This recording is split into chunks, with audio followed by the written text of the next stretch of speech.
మనకు భాగవతంలో యజుర్వేదము అనేది ఒకటే ఇదివరకు ఉండేది.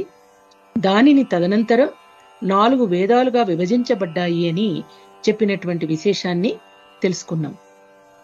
మరి 4 వేదాలు కాకుండా పంచమ వేదం అని అంటున్నారేమిటి అంటే, ఋగ్యజు సామ అధర్వాఖ్య వేదాశ్చత్వార ఉద్ధృతాః ఇతిహాస పురాణం చ పంచమో వేద ఉచ్యతే.